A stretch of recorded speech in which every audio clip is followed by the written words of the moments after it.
بہنوئی کے بچے کو جنم دیا تو گھر والوں نے گھر سے نکال دیا۔ رشتہ دار لعنت ملامت کرنے لگے۔ میں سب سے بے پرواہ ہو کر کپڑوں کی پوٹلی باندھی اور بچے کو گود میں اٹھا کر بہنوئی کے گھر شفٹ ہو گئی۔ لیکن ایک رات میری چھٹی حس کسی گڑبڑی کا احساس دلانے لگی۔ اٹھ کر لائٹ جلائی تو ہوش اڑ گئے۔ بتاتی کیوں نہیں یہ کس کا بچہ ہے تیرے وجود میں؟ کہاں جا کر تم نے منہ کالا کیا ہے؟ بول۔ میری ماں مجھے مار رہی تھی، لیکن میرے منہ پر چپ کا قفل ایسا لگ چکا تھا کہ ماں کی مار پر بھی نہیں کھلا۔ پچھلے چند دن سے میری طبیعت ٹھیک نہیں تھی۔ میں ڈاکٹر کے پاس نہیں جانا چاہتی تھی کیونکہ میں وجہ جانتی تھی، لیکن میری ماں مجھے زبردستی ڈاکٹر پر لے گئی۔ جو خبر ڈاکٹر نے میری ماں کو سنائی، میری ماں تو مجھے قہر بھری نظروں سے دیکھنے لگی۔ کہنے لگی، یہ کیا کیا تو نے؟ میں نظریں چرا گئی کیونکہ اپنا جرم میں جانتی تھی۔ گھر آتے ہی میری ماں نے مجھے مارنا شروع کر دیا۔ مجھے بد دعائیں دینے لگی، مجھ سے پوچھنے لگی کہ وہ کون ہے، لیکن میری زبان سے ایک لفظ نہ نکلا۔ میری ماں کہنے لگی کہ کل ہی میں تیرا ابارشن کروا دوں گی، لیکن میں نے ڈاکٹرنی کے پاس جاتے ہی اس کی منت سماجت شروع کر دی کہ وہ میری ماں سے کہہ دے کہ میرا ابارشن نہیں ہو سکتا۔ لیڈی ڈاکٹر نے بھی میری بات مان لی، میری والدہ سے یہی بات کہہ دی۔ اب تو میری ماں مجھے ہر وقت بد دعائیں دیتی رہتی، کہتی کاش تو پیدا ہوتے ہی مر جاتی۔ اب بتا کہ میں کیسے تیرے اس گناہ کو چھپاؤں؟ تیرا باپ دوسرے ملک نوکری کرنے گیا ہے، اگر وہ یہاں ہوتا تو تیرا گلا دبا کر تجھے مار ڈالتا۔ میں اپنی ماں کا ہر طعنہ خاموشی سے سنتی رہی، کسی سے کچھ نہیں کہتی۔ 9 ماہ کا عرصہ میں نے ایسے ہی گزار دیا۔ 9 ماہ بعد جب میں نے بیٹے کو جنم دیا تو میری ماں کہنے لگی میں محلے والوں کو کیا جواب دوں گی؟ 9 ماہ میری ماں نے مجھے کمرے میں ہی رکھا، لیکن اب بچے کو تو وہ چھپا نہیں سکتی تھی۔ کہنے لگی میں اس بچے کو راتوں رات کسی یتیم خانے کے جھولے میں ڈال دوں گی، لیکن میں ایسا نہیں چاہتی تھی۔ میرے پاس دوسرا کوئی راستہ نہیں تھا، اسی لیے میں نے رات کو دودھ میں اماں کو نیند کی دوا ڈال کر پلا دی تاکہ وہ راتوں رات بچے کو یتیم خانے نہ چھوڑائے، اور میں اپنے بچے کو چادر میں چھپا کر گھر سے نکل گئی۔ میری آنکھوں سے آنسو بہہ رہے تھے، میرا صبر جواب دے چکا تھا، میرے قدم ریلوے اسٹیشن کی جانب تھے۔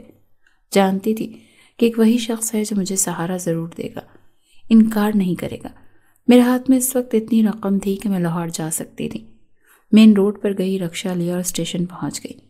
میں نے جب لاہور کی ٹکٹ لی تھی، دینے والا شخص مجھے بڑی مشکوک نظروں سے دیکھ رہا تھا کیونکہ میں روئی جا رہی تھی اور میرا بچہ بھی رو رہا تھا، لیکن مجھے کسی بھی بات کی کوئی پرواہ نہیں تھی۔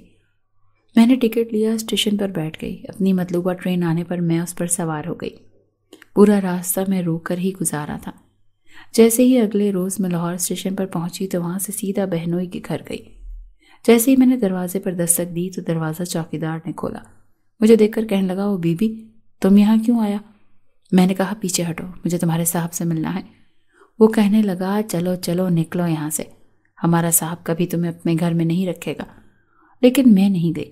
میں نے شور مچانا شروع کر دیا، اپنے بہنوئی کو پکارنا شروع کر دیا۔